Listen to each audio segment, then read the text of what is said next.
Open Mind Talks com Lúcio Júnior. Olá pessoal, tudo bem? Está começando mais um episódio do Open Mind Talks. Eu sou Lúcio Júnior, sou CEO do Open Mind e estou sempre recebendo aqui nos estúdios da Crosshost os convidados para poder bater um papo sobre carreira, sobre gestão, sobre liderança, sobre os desafios aí de um líder, né? E hoje estou aqui recebendo um grande membro aqui do Open Mind. Mas antes de apresentar o meu convidado, eu queria falar para vocês um pouquinho sobre o Open Mind Brasil, né? Porque nem todo mundo aí conhece o Open Mind, então para quem está nos assistindo ou nos ouvindo pela primeira vez, o Open Mind, nós somos uma rede social formada por diretores e presidentes das maiores empresas do Brasil. Nós somos mais de 700 executivos que se reuniram com o propósito de trocar experiências e também de gerar oportunidades. É um empoderamento de líderes da cadeia produtiva. Nós estamos aí há mais de 3 anos desenvolvendo esse trabalho, né? E aqui nos estúdios da Crosshost a gente grava o nosso podcast, né, que é o Open Mind Talks. O Open Mind Talks é mais um canal de comunicação do Open Mind Brasil para que você conheça os nossos membros, conheça um pouco da trajetória de sucesso de líderes da cadeia produtiva. Então é uma hora que a gente passa aqui, que passa assim, ó, passa voando, mas que a gente adquire muito conhecimento através dessa transferência de ideias, né? Vamos dizer assim. Então nós estamos aí nas principais plataformas de streaming e também estamos no YouTube. Então quem quiser assistir a esse bate-papo aqui e ver esse estúdio maravilhoso aqui da Crosshost. Hoje nós estamos aqui no estúdio de São Bernardo do Campo, mas de vez em quando a gente grava ali também, lá na Vila Mariana, em São Paulo. Então a gente tem esse grande parceiro que é a Crosshost fazendo essa preparação de alto nível, né? Que tem que ser à altura dos nossos convidados. Bom, pessoal, eu queria dar as boas-vindas ao Sérgio Macedo, tá? O Sérgio já está aqui comigo para a gente poder ter essa conversa.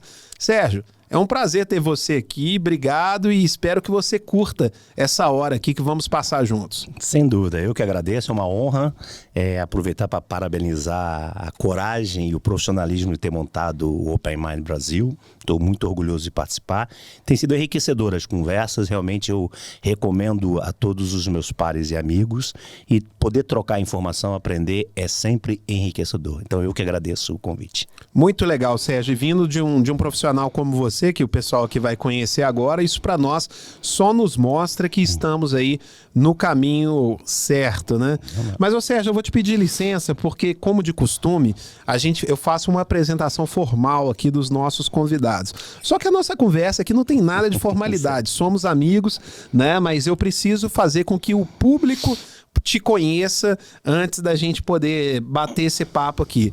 Bom, pessoal, o Sérgio Macedo, ele é carioca, ele tem 56 anos de idade, é casado há 29 anos com a Cláudia e é pai de 2 filhos, a Camila, de 33 anos, e o Ricardo, de 26. E já é avô, né, do Joaquim, de 1 aninho, é isso mesmo? Já é vovô? Exatamente, é pai novo, avô novo também, né? Ah, que legal, que legal. Ele é diretor comercial da Ticket, né, uma grande multinacional aí de meios de pagamento, e ele também é executivo de honra na Academia Europeia de Alta Gestão. Poxa, que legal, a gente vai querer saber sobre isso aí. Ele é membro do Anjos do Brasil e membro também do Open Mind Brasil. Não é isso, Sérgio? Exatamente, perfeito. O Sérgio, ele tá até com o livro aqui, que já falou que é de presente para mim, mas ele é coautor dos livros Liderança Humanitária, lançado em 2020, né? E Experiência do Cliente, né? Liderança do Capital Humano, que serão lançados em novembro desse ano em Portugal. Exatamente, Portugal. mais 2 livros, mais 2 edições novas aí. Qual que é a sua ligação com Portugal? Toda a minha família tem dupla nacionalidade, né? Somos portugueses e brasileiros, meus avós eram portuguesa e a minha esposa é a primeira brasileira da família dela. E, por consequência, trabalhei 15 anos numa empresa europeia, que era o Santander, espanhol, e a Ticket agora, ainda Red, é francesa. Então, o contato com a Europa é bastante presente. Apesar da minha filha estar morando em Nova York, trabalhando no Citibank, com meu neto nascido lá. Então, eu costumo dizer que eu sou um ser do Rio, mas que vive em tudo quanto é lugar. Então, a relação com Portugal é essa, que eu tenho meu irmão mora em Portugal, no Porto, irmãs das minhas esposas lá, e eu tenho uma família bem diversa aqui no Brasil e na Europa. Eu também tenho uma dupla cidadania, eu tenho cidadania italiana, eu, minha esposa e meus filhos, né? Então eu sei o quanto que isso abre portas, né? E até aproveito aqui e indico aí um membro do Open Mind, que é o Eduardo Chelotti, né? Ele é da Chelotti Assuntos Migratórios, né? Então quem quiser falar sobre isso também pode procurar no Open Mind o Eduardo Chelotti. Nada como ter ajuda profissional, hein? Ajuda profissional ajuda a abrir os caminhos e fazer tudo da maneira correta. E com gente séria, né? Porque tem muita coisa que não vale a pena. O Open Mind ajuda nisso, né, Lúcio? Ajuda a ter pessoas com o mesmo pensamento, com a mesma forma de trabalhar e um ajudar a outro. Já vi diversos exemplos seus nesse sentido. Legal. Bom, vamos começar aqui a nossa conversa. Vamos começar do início, né? Conta um pouquinho da sua história pessoal, não vamos entrar ainda no profissional. Você nasceu no Rio de Janeiro, como é que foi a sua história de vida, seus pais, a sua infância, né? O que você queria ser quando crescer? Conta um pouquinho aí da sua infância aí, da sua juventude no Rio de Janeiro. Tá bom, eu sou carioca da Tijuca, tijucano, fazendo um pouco de link, minha esposa também carioca do Maitá, nascido a 10 quilômetros do Maracanã, então sou um assíduo assistente de futebol, participei muito de muitos eventos de futebol e eu sempre tive meus pais vivos até hoje, graças a Deus. Meu pai teve uma carreira militar bastante interessante. O Rio de Janeiro, por ter sido a capital, tem uma concentração grande de militares, mas meu pai é um grande empreendedor. Mas seu pai foi militar de onde? Ele da foi Marinha? Militar, não, foi do Exército, do Batalhão de Guardas, que era o batalhão da presidência, mas ele abriu mão do Batalhão de Guardas para empreender. Ele saiu do Exército, pediu baixa e empreendeu junto com um tio meu, montou uma grande panificadora e empreendeu pelo mundo. Virou advogado, estudou, se formou, hoje é artesão. Então meu pai é um grande empreendedor. Que legal. Uma pessoa sempre focada em fazer as coisas aí no mercado privado. Minha mãe, uma mãe tradicional, que cuidou da família, cuidou da casa, cuidou dos pais, dos filhos e todo mundo. Tem 2 irmãos, um 2 anos mais velho, outra 2 anos mais novos. Todos, meu irmão está no Porto, se aposentou, está trabalhando no Porto agora. Minha mãe é empreendedora. Mas sua família ainda está no Rio? A minha família, meu pai e minha mãe moram hoje em Guapimirim, que é na base da serra de Teresópolis, estado do Rio. Sim. Minha irmã mora no Rio de Janeiro, tem uma empresa lá, e meu irmão mora no Porto. Como eu volto a dizer, a minha família é bem diversa, é bem espaçada, né? Mas a gente se vê muito. A tecnologia hoje permite, né, a gente ter bastante contato. Então eu fiquei no Rio até aproximadamente os 24 anos, rodando pelo Rio, fazendo faculdade, estudando. A minha vida é uma vida de classe média, sem grandes problemas, mas tudo que eu conquistei, meu pai ensinou. O seu primeiro carro você vai pagar, a primeira coisa você vai ter, nunca faltou nada, mas eu conquistei tudo e aprendi a dar valor a esse tipo de coisa. Então eu tenho um pouco na minha cultura pessoal esse da meritocracia, que você tem que dar o caminho, mas as pessoas têm que buscar o mérito de receber alguma coisa em troca. Então a família toda foi construída sobre essas bases. Flamenguista? No Rio de Janeiro é metade flamenguista, metade os outros, né? Eu sou flamenguista. Que legal, que legal. Então temos aqui um tijucano da Ticket, né? Vamos falar um pouco agora da sua história profissional. Você iniciou a sua carreira no Banco Nacional do Rio de Janeiro. Exatamente. Né? E você foi gestor em diversos planos econômicos brasileiros, né? Verdade. Qual foi o seu maior desafio nesse período, no início lá da sua carreira? Eu acho que o importante aí é dizer que eu tive muita sorte. A sorte, ela, na minha opinião, ela se encaixa com o teu status quo e o que você tem feito. eu fui promovido muito jovem. Eu acabei, pelo momento em que a empresa se movimentava, eu acabei crescendo muito rapidamente. E eu peguei cargos de liderança em situações atípicas, principalmente em 2 grandes planos. O primeiro plano foi em 1990, se eu não me engano, que foi o plano cruzado, o famoso plano da tablita, que reduziu a taxa de juros, acabou. O setor financeiro foi muito afetado. Eu tinha recém entrado no banco, eu estava em 85, entrei no banco na base, hein? Caixa, escriturário, e fui crescendo muito rápido, e depois eu explico, acho que 3 pontos importantes para isso. E muito rapidamente eu me destaquei, e eu fui levado à sede da companhia, na maior agência do Brasil. Impensável hoje, eu tinha um departamento com 50 funcionários. Hoje as agências bancárias têm menos que 50 funcionários. Eu tinha um departamento. Eu era muito jovem, eu era mais jovem entre os 50 funcionários. Eu era o mais jovem de todos.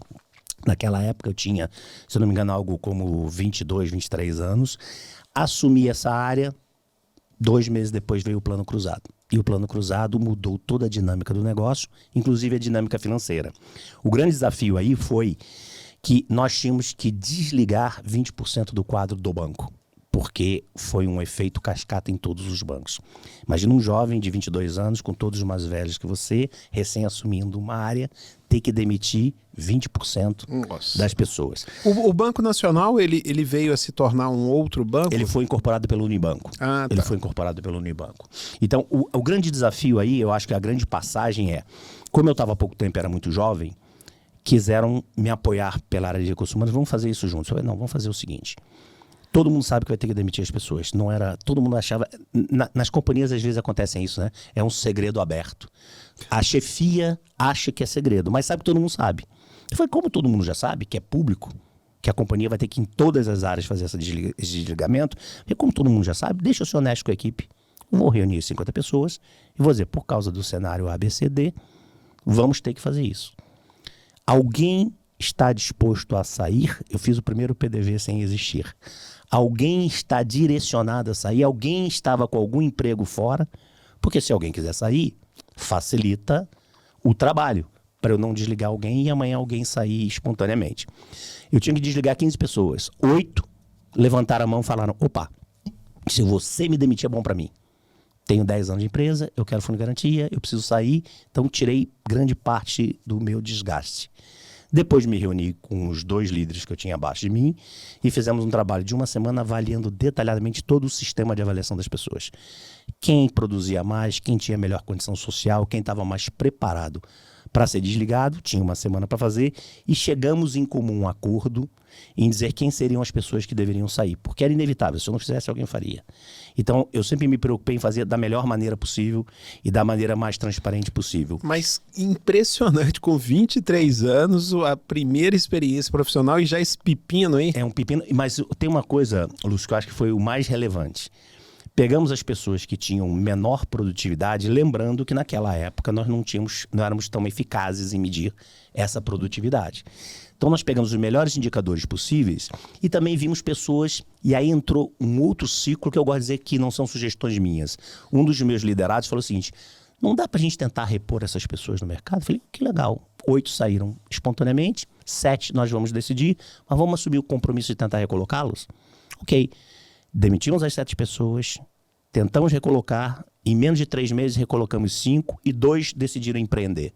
Ou seja, foi uma coisa muito ruim, muito difícil de ser feito. Eu acho que desligar uma pessoa é algo super doloroso. É ruim. Eu não gosto. Eu também. Eu acho isso um fracasso. Eu aprendi na minha carreira que isso é um fracasso da liderança. A liderança, quando demite alguém, e olha que eu conheço executivos que demitem com prazer. Eu já vi isso no mercado aí profissional. Eu acho isso um fracasso dos líderes. Essa foi a primeira passagem complicada. A segunda, sendo um pouco mais rápida, eu rodei um pouco como gerente geral de algumas agências e virei mais ou menos com 25 anos superintendente para cuidar de 20 agências da Zona Sul do Rio de Janeiro. Aí eu já era líder de muitas pessoas e de agências. Era o diretor, era superintendente naquela época, era o cargo de 20 agências. E veio o Plano Collor. Esse foi muito duro, que foi o confisco financeiro. As empresas perderam dinheiro, todo mundo ficou com 50 reais. Naquela época, não me recordo qual era a moeda, acho que era Novo Cruzado, mas era 50 dinheiros na conta.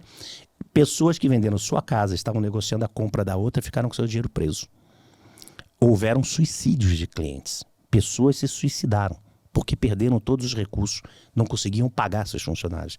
E eu, muito jovem, tendo que comandar equipes, cumprir a lei, que a lei era complicada de ser cumprida, ter que tranquilizar pessoas que não estavam tranquilas, comandar, cumprindo a lei, cuidando do cliente, mesmo não concordando muito com o que estava acontecendo, mas lei tem que ser cumprida, foi um desafio muito grande. Eu cheguei a ir na delegacia, isso é público, um dos grandes executivos do mercado entrou numa das minhas agências e com ordem de prisão levou a polícia para o gerente de liberar um dinheiro que não podia liberar, ou levaram para cadeia. Eu fui para cadeia junto para retirá-lo de lá, muito jovem.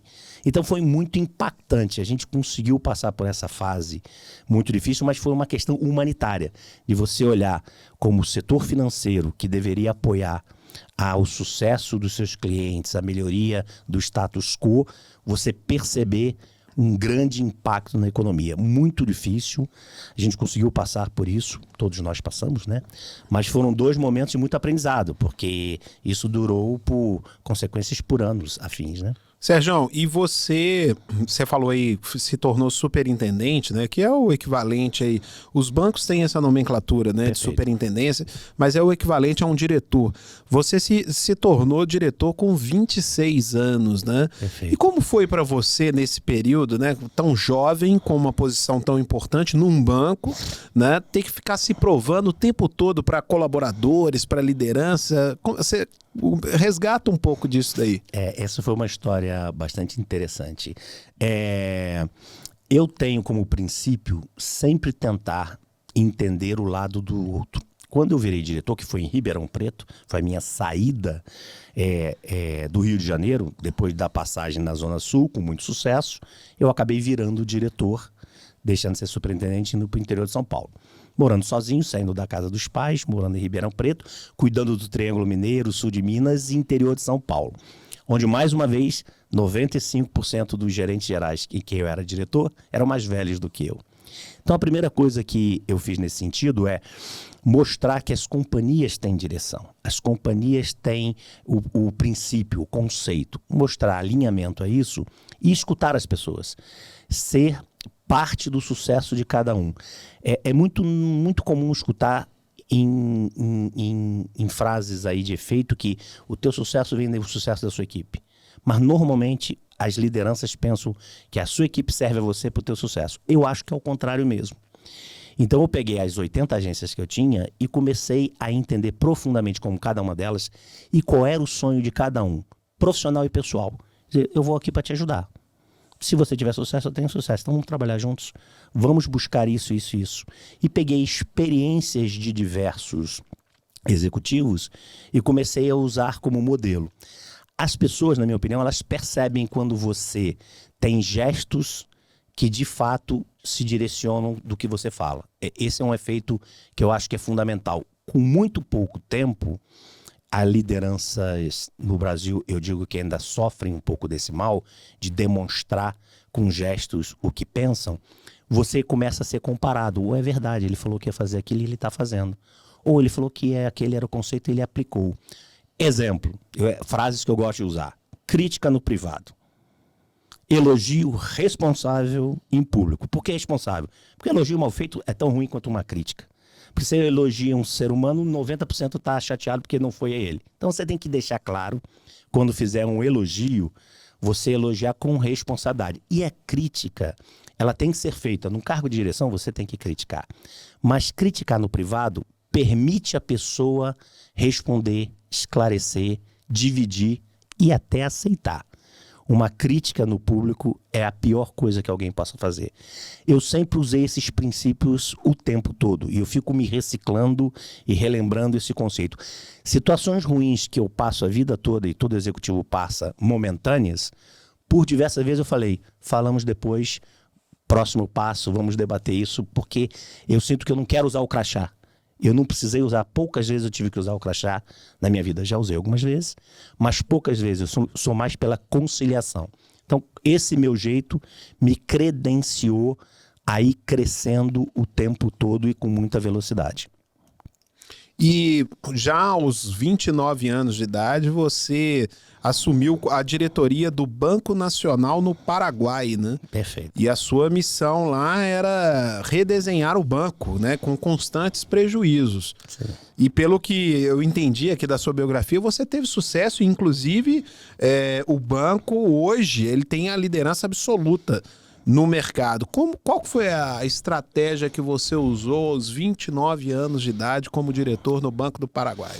Basicamente, Lúcio, aprendendo, aplicando e estendendo cada uma das coisas que eu aprendi na minha carreira.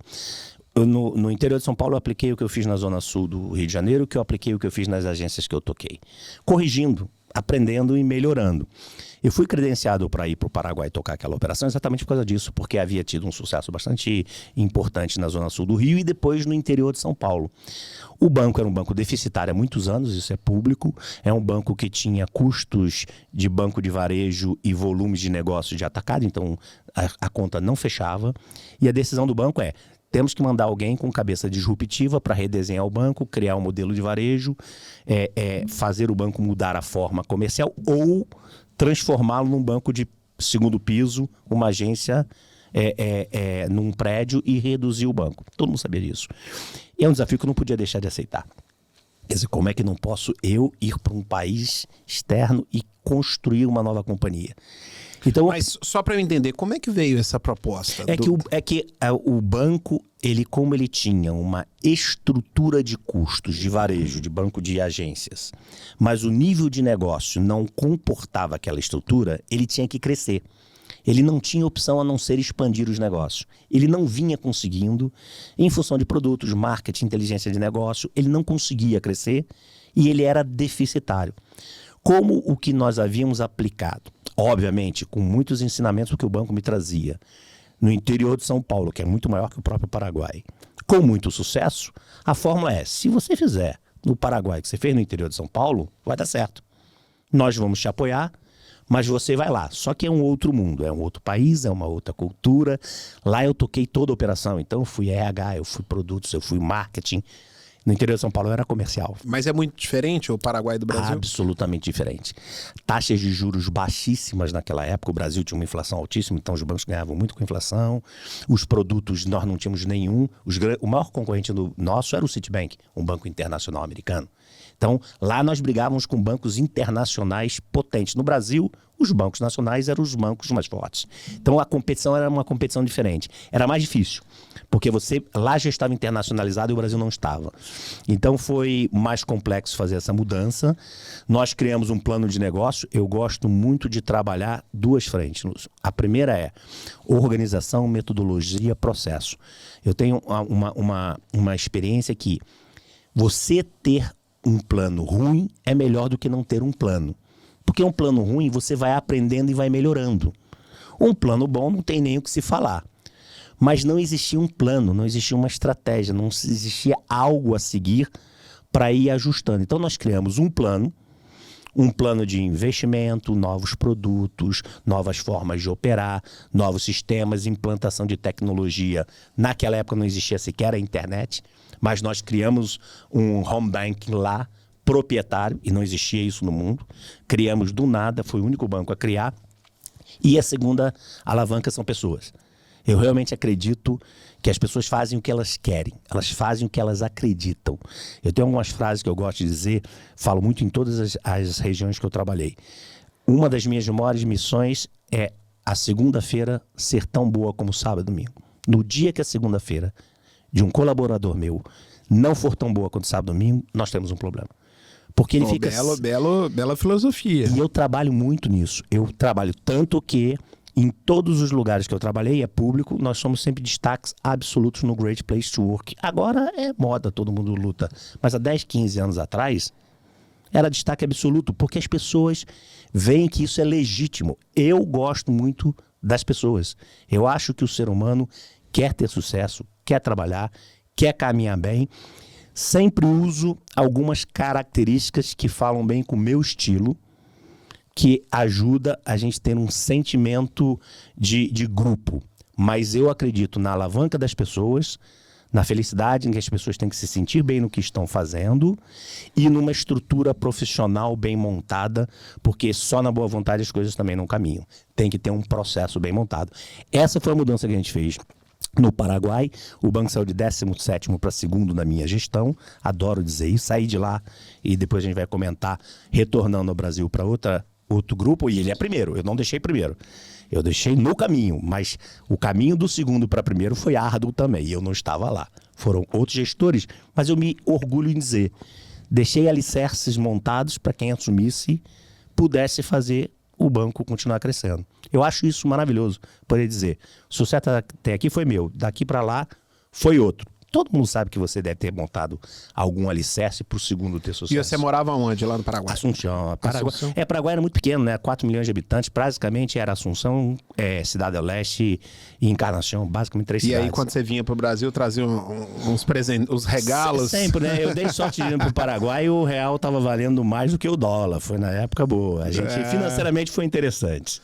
Essa época aí tinha muita gente, né, que vivia disso, né, Por uma grande deficiência no Brasil. E isso me ensinou muito, Lúcio, a entender o ecossistema onde a gente está.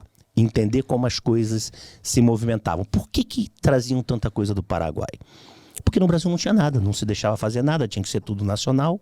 Então aí você tem uma fronteira seca, vinha da Argentina, vinha do Uruguai, vinha do Paraguai, vinha de tudo quanto é lado. Do Paraguai mais, que era o hub de distribuição. Esse negócio praticamente acabou. Não se fala mais no Paraguai, vindo coisas do Paraguai. Por quê? Porque o Brasil mudou, graças a Deus, nesse sentido. Mas era uma indústria naquela época. Agora vem do Paraguai outras cocitas. Sim, aí temos que cuidar das fronteiras. Exatamente.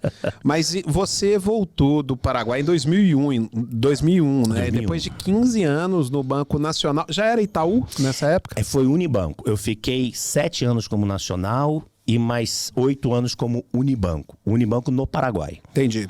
O Unibanco se tornou Itaú quando? Aí o Unibanco Itaú aproximadamente 2008, 2007. Foi outro período. Foi outro período. Quando eu voltei para o Brasil em 2001, saindo do Unibanco, já não era mais nacional, para o Grupo Santander que estava entrando no Brasil. E você retorna para assumir uma posição num concorrente, né? No caso aí foi o Banco Santander, e no Santander com a missão de integrar vários bancos, né, que estavam ali naquele processo de M&A, né? Então, integrar estruturas, né, de empresas diferentes, você tem um desafio da cultura, né? De você tem culturas diferentes. Eu acho que nesse momento a gente está vivendo aí um período forte de M&As aí no mercado. Tem muito gestor que está ouvindo a gente aí que está passando por isso agora, né? Fusões e aquisições com empresas de cultura diferente e tal. Como ter sucesso nessa empreitada, Sérgio? De você trazer a cultura da sua organização para empresas que a sua organização está adquirindo. Perfeito. Isso é uma das coisas que eu mais gosto, Lúcio. Uma das coisas que eu mais gosto de fazer. Eu vou me permitir falar uma passagenzinha interessante dessa do Paraguai para o Brasil. Eu separo valores de cultura. É uma nomenclatura minha. O que são valores, o que é cultura? Valores são coisas que você não abre mão. Honestidade, transparência, ética. Em todas as culturas você deveria ter valores comuns.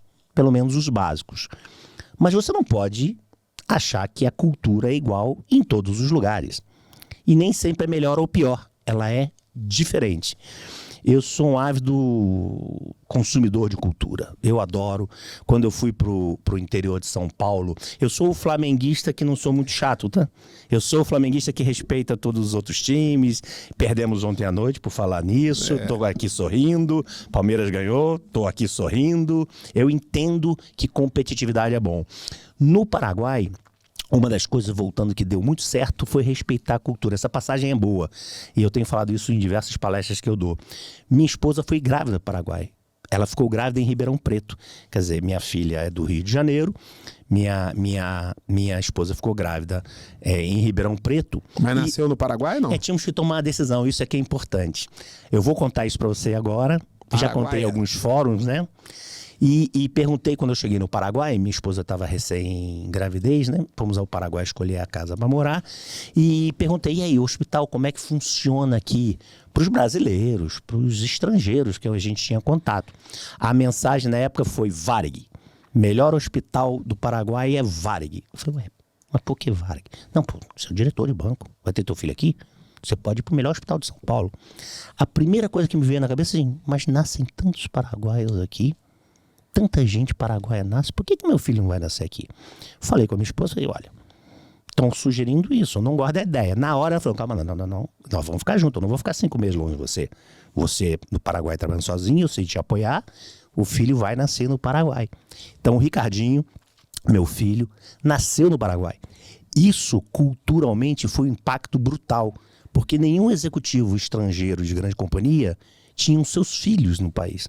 E eu tive, e todo mundo me perguntava no Paraguai, mas por que teu filho nasce aqui? Eu falei, o teu não nasceu aqui? Ele responde, sim. Se o teu nasceu aqui, por que o meu não nascerá? Isso é a maneira de ver a cultura, é a maneira de ver as coisas. Quando eu fui para o Sul, era a mesma coisa, gaúcho, carioca de gaúcho. Obviamente fazer piada. Porque eu adoro o Sul, adoro Porto Alegre. Os caras botam as bandeiras dele nos carros. Eles cantam o hino do Rio Grande do Sul. Para a maior parte dos estrangeiros, mesmo que brasileiros no Sul, usam isso como piada. Eu acho isso maravilhoso. Eu adoraria que o carioca falasse da sua bandeira, o paulista da sua bandeira. Eu acho um gesto bacana. Então eu gosto de olhar sempre o copo cheio. Eu gosto de olhar em cada cultura, não só da região como da companhia. Eu saí de uma empresa brasileira, que estava trabalhando no Paraguai, para uma empresa espanhola e agora estou numa francesa. É muito diferente. Você tem que se adaptar ao mindset daquele povo. Eles são diferentes. As reuniões que eu tive com os espanhóis são absolutamente diferentes das reuniões que eu tenho com os franceses. Por que eu vim para o Santander? E aí, fazendo essa passagem rápida. O Santander participou, junto com o Unibanco, da licitação do Banespa. E o Banespa era um grande banco no Brasil, mas também na América Latina. Paraguai, Uruguai, Argentina e Chile. Estava definido que eu iria para algumas das outras operações grandes se o Unibanco comprasse o Banespa. E o Unibanco perdeu o Banespa. Quem levou foi o Santander. Não tinha mais sentido para mim ficar no Paraguai porque a maior parte da minha missão já estava cumprida. Eu já tinha um sucessor montado. A empresa no Paraguai já estava bem. Eu já estava pensando, depois de 7 anos, ir para outro país. Chile, Uruguai ou Argentina. Depois que o Unibanco perdeu o negócio, não tinha mais como ir para esses países. O Santander me conhecia, porque era concorrente nosso no Paraguai também. Ao saber dessa mudança, o Santander me chamou para ser diretor em São Paulo, capital. Eu viria do Paraguai para São Paulo, capital. Concordei, fechei, convenci a família, combinei, falei com o Unibanco, saída maravilhosa, pedi demissão, me pediram para ficar um tempo para fazer a transição, negociei essa transição, minha relação com o Unibanco é maravilhosa, entenderam as minhas condições, que eu ia para um projeto muito maior, o Unibanco me ofereceu uma diretoria no Brasil, falei, não, um banco novo chegando no Brasil é um desafio tão grande como o Paraguai, que estava mal. Eu tenho que ir para um projeto diferente. Ainda brinquei com o Unibanco, compra um banco complicado, que eu venho para o Brasil tocar esse banco complicado. Eu quero um negócio complicado. E o Santander me chamou, combinei com a minha família para ir para São Paulo. Minha primeira passagem em São Paulo seria essa. Fechei negócio. No meio do caminho, um mês para eu vir do Paraguai para São Paulo. Me avisam, Sérgio, a gente precisa de você em Porto Alegre. Eu falei, mas por que em Porto Alegre? Nós temos um banco lá grande, que é o Meridional, um banco federalizado, gigante, cheio de problemas culturais, cheio de problemas de adaptação, precisa integrar e você tem background para fazer. A gente quer que você vá para lá tocar. Imagina você falar com a família depois de já ter pedido demissão, já ter saído do banco anterior, dizendo que não vai mais para São Paulo, depois de convencer a minha família que São Paulo era maravilhoso. Aí eu tive que convencer que Porto Alegre era maravilhoso. Passagem bacana. Meu filhozinho, o filho era muito pequeno, o Ricardo. Ricardo tinha, se não me engano, uns 5 anos. 5, 6 anos. Falei, Ricardo, nós não vamos mais para tal. O Ricardo, Camila e a Cláudia falando, nós vamos para Porto Alegre, blá, blá, blá, blá, blá, blá, blá, blá. E o Ricardo falou assim pra gente, deve ser uma cidade bacana, né? Pequenininho, vocês e eu, minha esposa, mas por que você acha bacana? Porto Alegre. Ele fez analogia. E nós nunca nos tocamos que a palavra Porto Alegre é um Porto Alegre. Então, a mudança se deu porque tinha que ser feita uma integração muito pesada de business culturas de 5 bancos diferentes, porque tinha o Geral, o Noroeste, o Bozano e o Santander entrando. Naquela época se chamava Santander ou Santo André, ninguém sabia o nome do banco. A gente tinha que criar uma marca, criar uma imagem e fazer a integração do business das pessoas.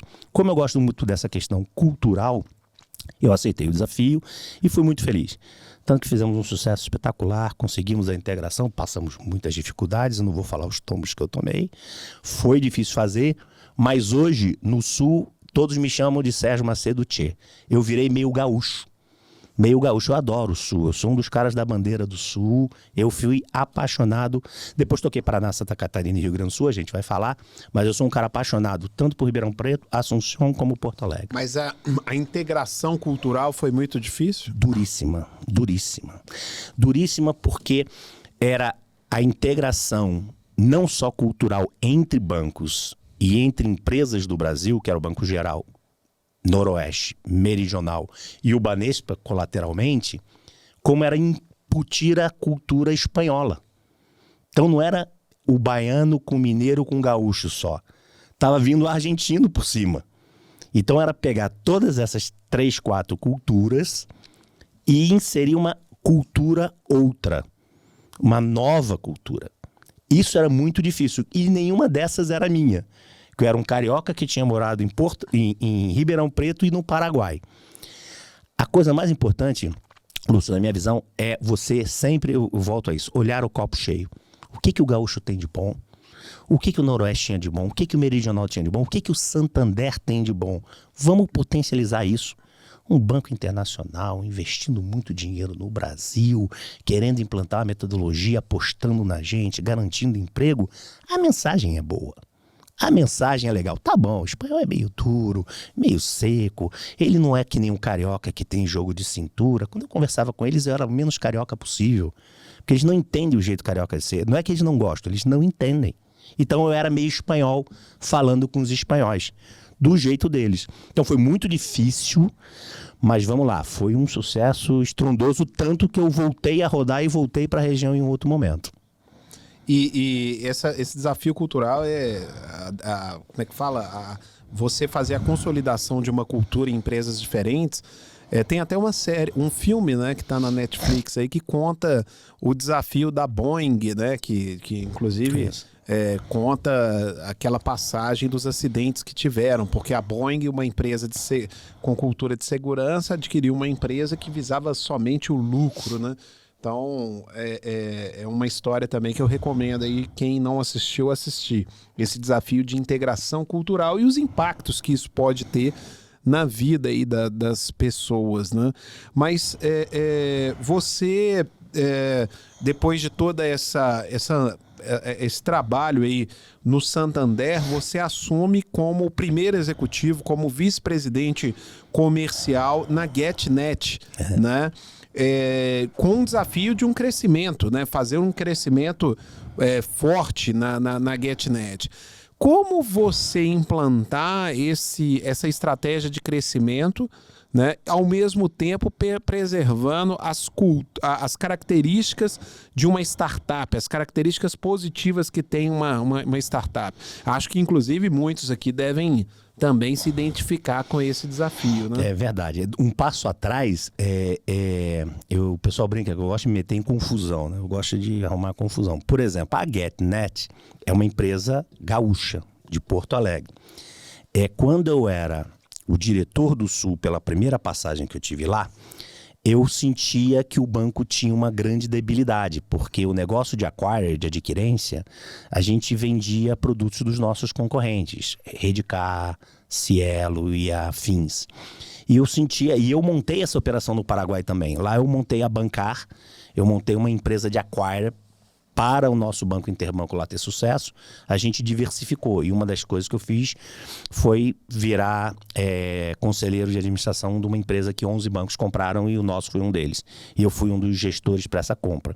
E eu não aceitava, não gostava do processo de eu ter que ceder meus clientes para concorrentes em produtos deles. Então, eu conheci o comercial, eu gosto muito de lidar com clientes, e eu conheci o gestor principal comercial da GetNet.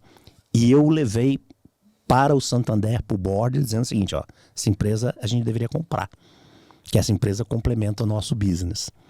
Começou-se o processo de M&A, de avaliação. Como eu já tinha implantado no Paraguai com sucesso uma operação semelhante, eu rodei o Brasil ainda tocando outras áreas comerciais, como o próprio Rio de Janeiro do Santander.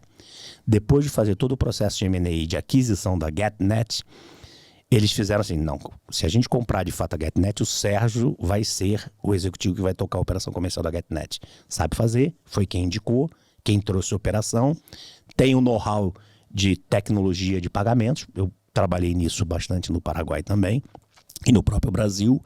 Então, quando a gente decidiu a compra da GetNet, eu fui colocado como vice-presidente para incorporar a companhia. O conceito naquela época de aproveitar a agilidade, aproveitar o modus operandi de uma startup, incorporando numa grande companhia multinacional, aí eu tenho que assumir que foi minha. Eu falei, não vamos estragar a GetNet. Se jogamos a GetNet dentro do banco, a gente destrói a GetNet.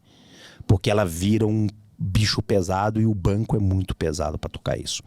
Vamos botar a grana, o dinheiro, a logística, a forma de operar, sistemas de gestão do banco sem acabar com a agilidade da GetNet. E aí outros executivos compraram essa ideia e melhoraram, inclusive, e a gente conseguiu juntar o melhor dos dois mundos.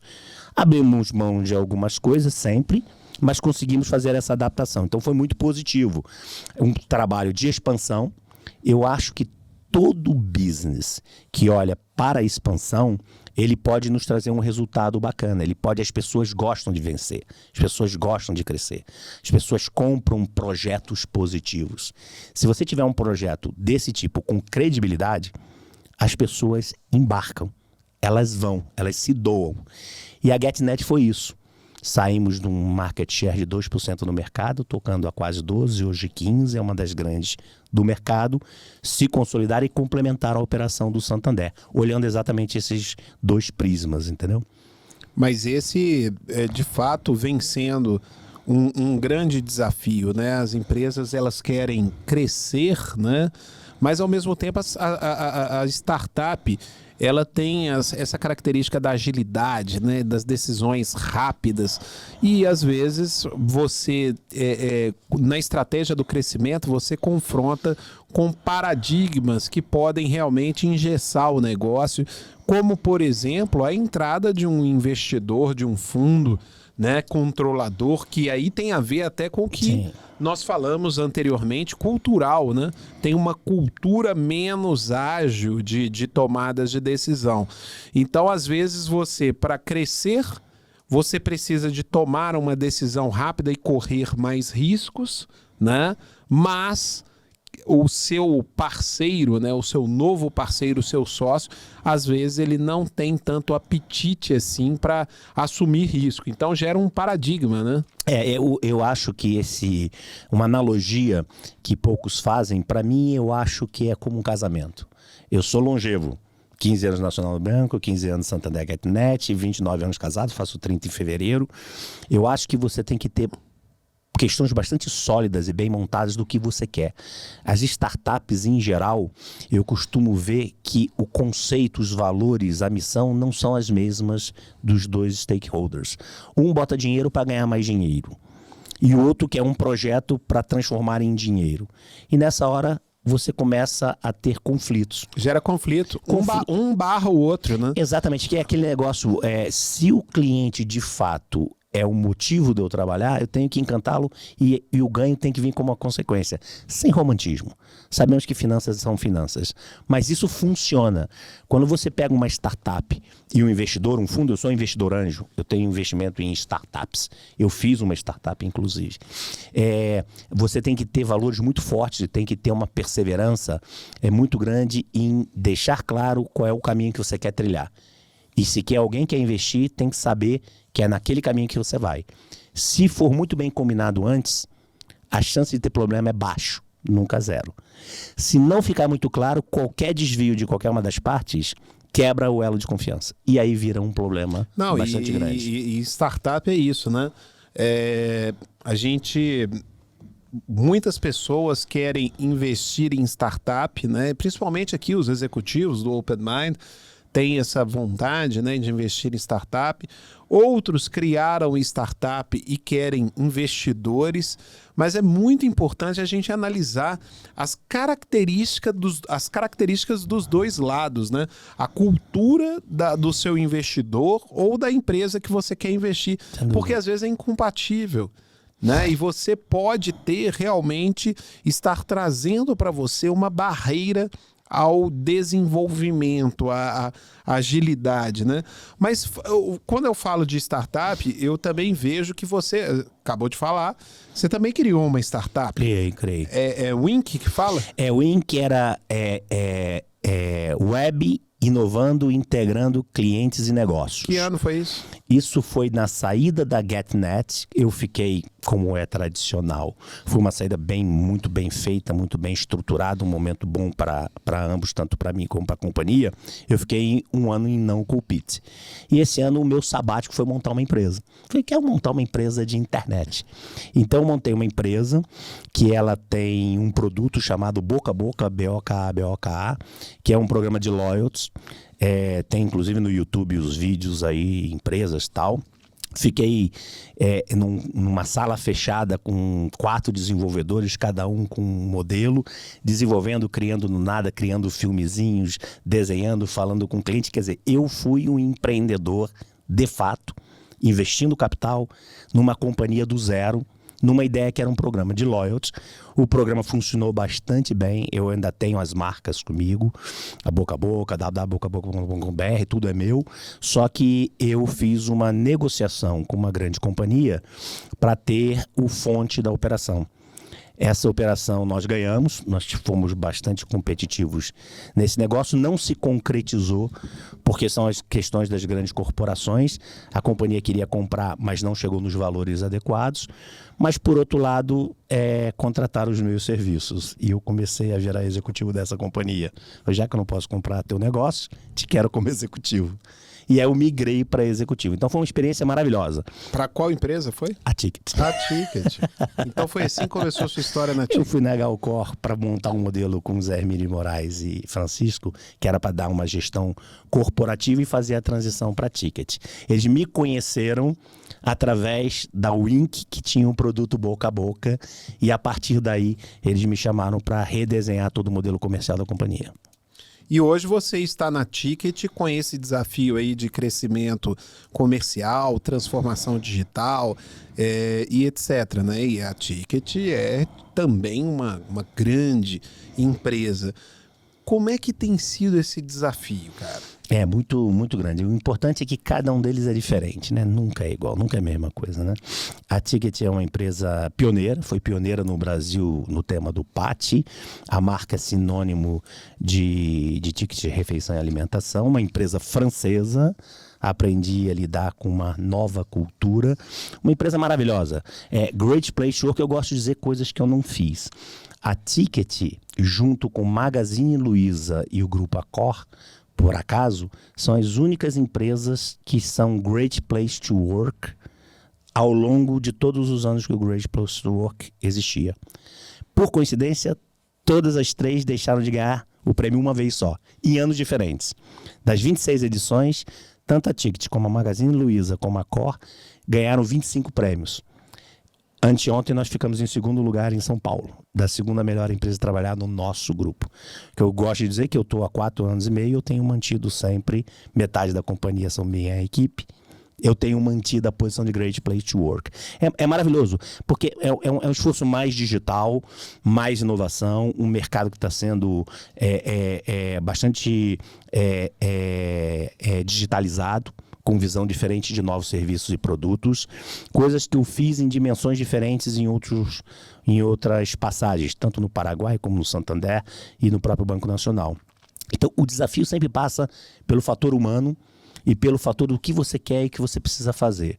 A empresa cresce double digit todos os anos, está fazendo negócio, e o conceito da operação, que é cuidar para o RH com que seus colaboradores sejam cada vez mais felizes e mais produtivos. O conceito da operação em que eu estou inserido hoje, que é a área de benefício, é como é que eu consigo ser produtivo, crescer, gerar lucro, mas fazendo com que o ecossistema que eu estou seja mais eficiente. Que o funcionário das companhias em que eu atendo sejam mais felizes, trabalhem melhor e esse ecossistema se retroalimente. Esse conceito é bastante interessante e a companhia tinha isso antes de eu chegar, tem isso como core e eu me identifiquei bastante com essa visão. Qual que é o tamanho do seu headcount hoje? Hoje nós somos 600 funcionários, a área comercial tem 300 e poucos, mas o nosso modelo comercial, que eu acho que é interessante, que a gente construiu, eu tenho 70 parceiros que são meus representantes que vendem o meu produto. E eu tenho o Banco Itaú, que é sócio minoritário, que só o Banco Itaú tem uma base gigante de equipe. Então, quando eu paro para pensar, não é o meu CLT que são meus funcionários. São os canais. São os canais todos. Então, a gente pode falar que mais de 40 mil pessoas trabalham no ecossistema comercial da minha operação. Eu tenho que fazer eles fazerem, que é mais difícil. Quando ele é CLT, teu empregado, ele faz o que você manda. O negócio é fazer o outro que não faz só o teu negócio, querer fazer outro negócio. Nós temos aí uma aula de gestão, né?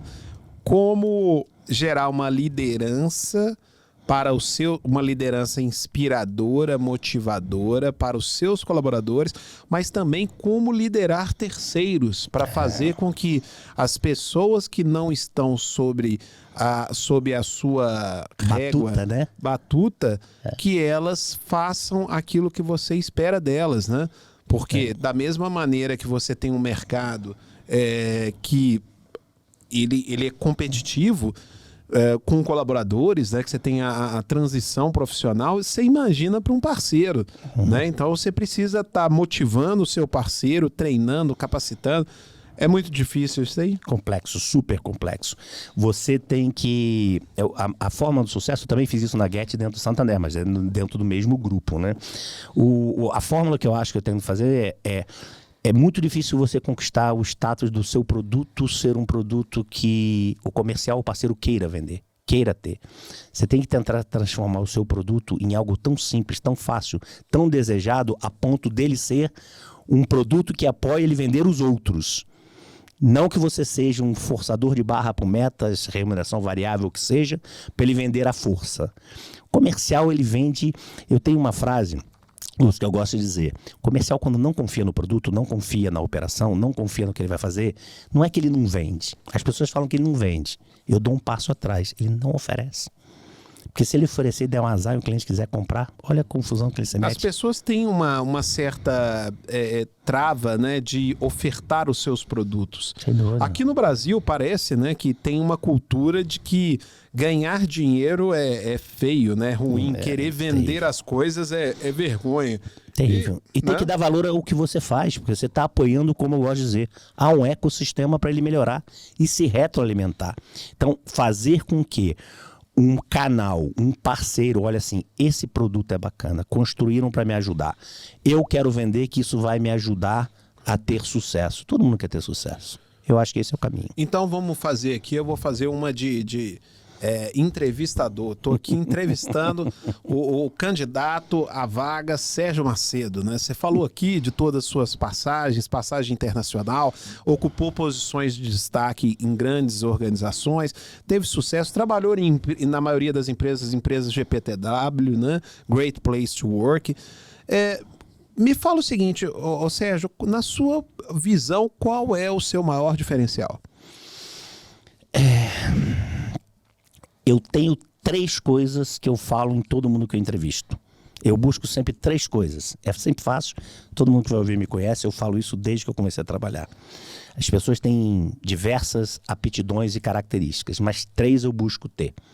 E eu costumo até brincar, mas isso não é muito democrático. Nesse caso não é mesmo, não. Eu quero ter essas 3. Nesse caso, porque eu acho que dá certo. Uma é velocidade. Eu gosto de pessoas rápidas, pessoas intensas, pessoas que têm ambição positiva, pessoas que gostem de fazer as coisas. Acelerado. Eu vejo como a pessoa anda, como a pessoa se coloca. Eu já fiz muita entrevista olhando para ver como a pessoa vem. Eu acho que pessoas que se entregam, eu uso uma frase, você paga academia para correr, corre aqui, seja mais rápido aqui, tenta fazer a coisa de maneira ágil. Só que isso tem que ter alguma coisa que controle, que é profundidade, estudar, ler, conhecer. Todo produto que as empresas que eu trabalhei produziram, eu fui testar no front. Os diretores não fazem isso. Quando lança um produto, eu vou lá usar. Eu vou lá no cliente. 99% dos diretores não fazem. Então eu digo, você tem que estudar. Porque se você é muito rápido e você não estuda e você não conhece, você é um cara que faz muita besteira. Mas olha que eu tô falando de você, hein? Então você tá me dizendo Meu que você perfil. é um cara ligado no 220. É meu perfil, eu sou super rápido. Eu tenho um mau hábito que eu vou lhe dizer, tá? Mas eu já fiz teste, eu durmo 5 horas por dia, inclusive sábado, domingo, e descanso. Mas minha equipe não passa por isso. Eu não controlo. Minha equipe cumpre o seu horário com tranquilidade. Eu sou assim. Meu sábado e domingo é mais intenso do que de segunda a sexta. Eu sou desse jeito. E finalmente, se você bota velocidade, intensidade, dedicação e conhecimento, eu sempre arremato com um bom humor.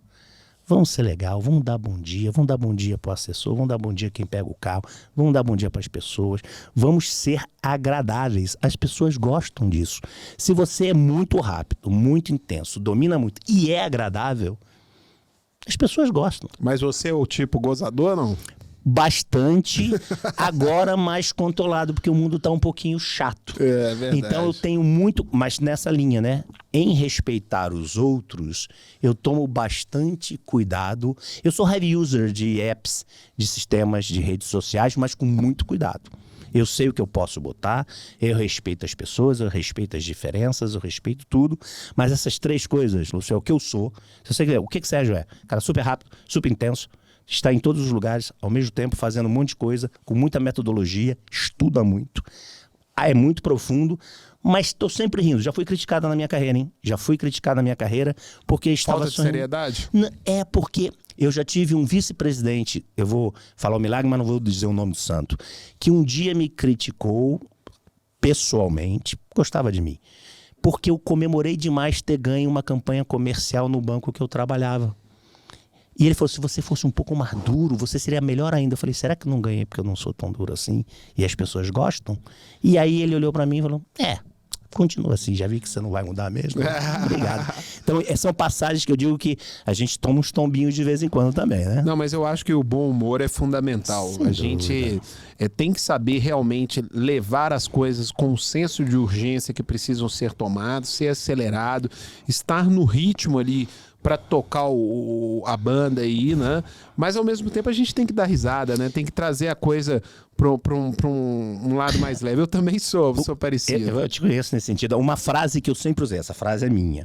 Sempre, no passado, todo mundo usava gravata. Eu trabalhei em banco, todo mundo de gravata. Eu usei gravata durante 25, 30 anos. E nas minhas reuniões com as minhas equipes, 200, 300, 400 pessoas, eu sempre fiz reuniões muito grandes, eu sempre falei, no dia que você botar a gravata no teu pescoço para trabalhar e achar que isso é uma forca, vá embora, peça demissão, não vá trabalhar. Porque isso é ruim. A gravata tem que ser colocada com orgulho. A pessoa tem que botar vou trabalhar e vou feliz. Parece romantismo, mas é mentira. Não, é verdade. A pessoa ganha dinheiro, é o recurso, é a criação do filho, é o bem-estar quando se aposentar.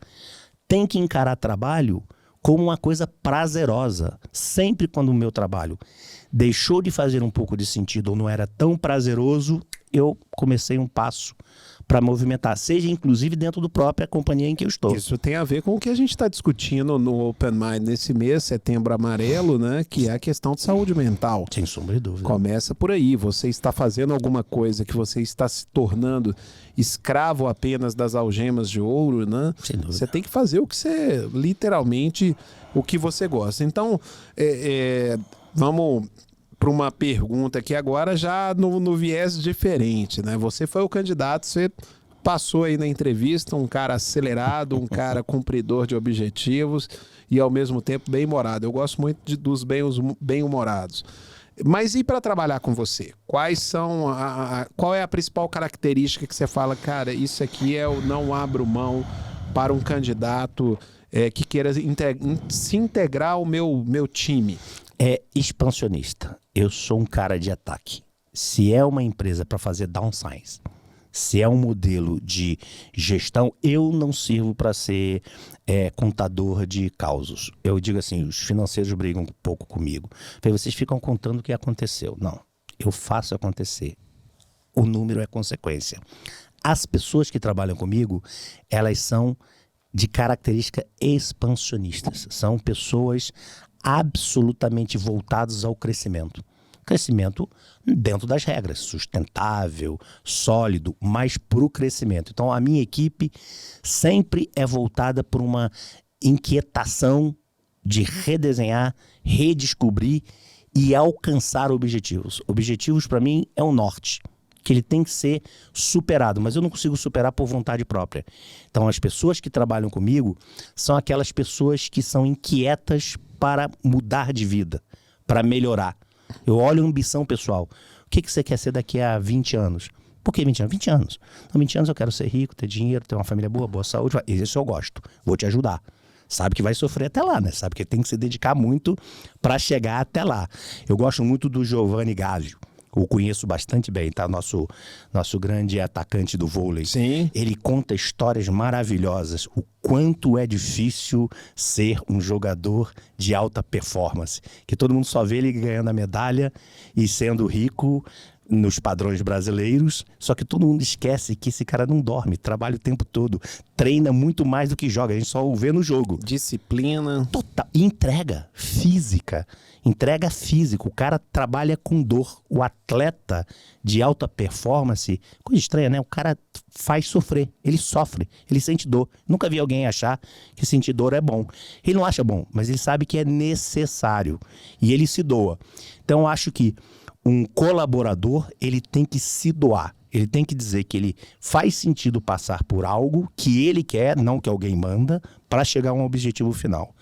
É difícil achar, mas com o tempo o ecossistema empurra as pessoas para o mesmo caminho. Eu acredito nisso.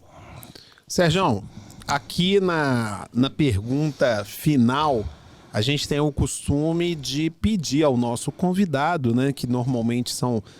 normalmente não, sempre são pessoas muito interessantes e que também se inspiram com outras pessoas interessantes, né? Então a gente pede aqui uma recomendação, duas na verdade, né? Pessoas a se seguir nas redes sociais e também livros que você recomenda aqui para o nosso público. Que bom. Eu vou pedir licença para fazer 3 recomendações, Opa. né? Que eu já faço tradicionalmente a minha vida toda, tá? E eu anotei porque são tantas que eu quis dar. Primeiro, os livros. Liderança Humanitária, do Autogestão, que eu vou te presentear. Obrigado. Esse livro aqui é da Academia Europeia da Autogestão. Eu sou um dos coautores. São praticamente 80 executivos que contam a sua visão da liderança humanitária, então é bacana que são quase 80 maneiras diferentes de pensar um tema. Aí, ó, anota essa aí, pessoal, Liderança Humanitária da editora Alta Gestão. Tá? Isso, esse é um livro que eu estou te presenteando. O outro livro, que é espetacular na minha visão, que é O Jeito Harvard de Ser Feliz. Oh, esse é bom. Esse livro é um livro, assim, tem até, inclusive, alguns vídeos sobre, que é muito interessante transformar a felicidade em resultado. Isso é muito bacana. E o famoso Sonho Grande, que quase todo mundo deve ter lido, que é a história do Jorge Paulo Lemann, o Sucupira e o Marcel Telles, de como executivos brasileiros podem ser pessoas de sucesso. São livros de cabeceira. Esses eu tenho de cabeceira. Pessoas que eu sigo, tá? Eu vou fazer 4 recomendações. Porque uma delas eu pensei muito antes de fazer, mas eu vou fazer com um senão. O Ricardo Amorim, eu acho o Ricardo Amorim um craque em assuntos diversos. O Edu Lira, que ele é o Gerando Falcões, é um grande parceiro nosso, nós fazemos muitas ações com ele, é um cara muito sério nesse sentido. Um pouco de humor, né? Sigam A Culpa é do Cabral. Muito legal. Bacana pra gente... Eu e minha esposa, a gente adora. Eu adoro, é hora da gente se divertir um pouco. E, finalmente, essa que eu vou indicar não tem nenhum cunho político, 0 cunho político. Mas eu sempre segui em todos os lugares que eu fui o gestor econômico de onde eu tô, para ver o que ele fala, o que ele pensa, para onde vai, sem partido político. O Paulo Guedes, eu acho um craque, porque ele fala muito. E a gente vive de economia, concordando ou discordando. Mas tem que conhecer. Não, ele já esteve conosco no Open Mind, já bateu papo aí conosco já e com os nossos executivos. E finalmente o que eu mais gosto. Eu sou um consumidor de filmes de histórias reais. E eu gosto de ver os filmes olhando a realidade. Não olhando só o filme como assim, mas me vendo dentro do filme. E eu sempre recomendo 3 filmes. Para toda a minha equipe e para todo mundo que eu contrato e trabalha comigo. Um é A Procura da Felicidade com Will Smith. Que é eu sempre falo, se ele conseguiu vencer, qualquer um consegue.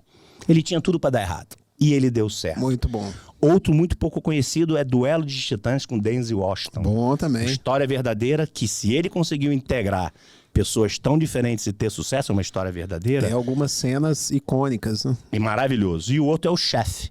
É o Chefe, que é um filme feito de um chefe de cozinha de Los Angeles, muito arrogante, perdeu o emprego e ele montou um food truck com um filho, e é a vida do empreendedor. Uma vida real, que também é muito divertido. Eu também, um dos meus hábitos é cozinhar.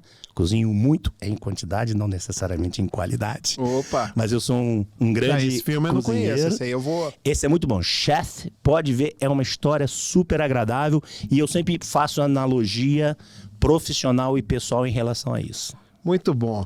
Sérgio Macedo, muito obrigado pela sua presença aqui no Open Mind Talks. Queria de coração agradecer aí, em nome do Open Mind Brasil, por você fazer parte aí dessa grande rede social de diretores e presidentes, por você vir aqui na Crosshost bater esse papo. E aí, o que você achou da Crosshost? Gostou aqui da infraestrutura? Virei cliente, achei maravilhoso, super bem recebido, uma infraestrutura de primeira linha, super moderno, e já quero inserir aonde eu for a Crossroads para entrar nesse ecossistema de negócios que eu tenho pela frente. Aí, Jailton, tá de parabéns, hein? Aí. Mas eu queria também agradecer a audiência, né? Queria pedir a vocês, como de costume também, para nos seguirem, para compartilharem. Nós estamos aqui compartilhando conteúdo, né? E quem quiser saber mais aí sobre o Open Mind Brasil, é só entrar no nosso site openmindbrasil.com. Lá você vai ter toda a nossa programação, vai conhecer um pouco mais dessa rede social, né? Mas então é isso, pessoal. Obrigado pela audiência e a gente se vê no próximo capítulo do Open Mind Talks. Você ouviu Open Mind Talks, um oferecimento Crosshost.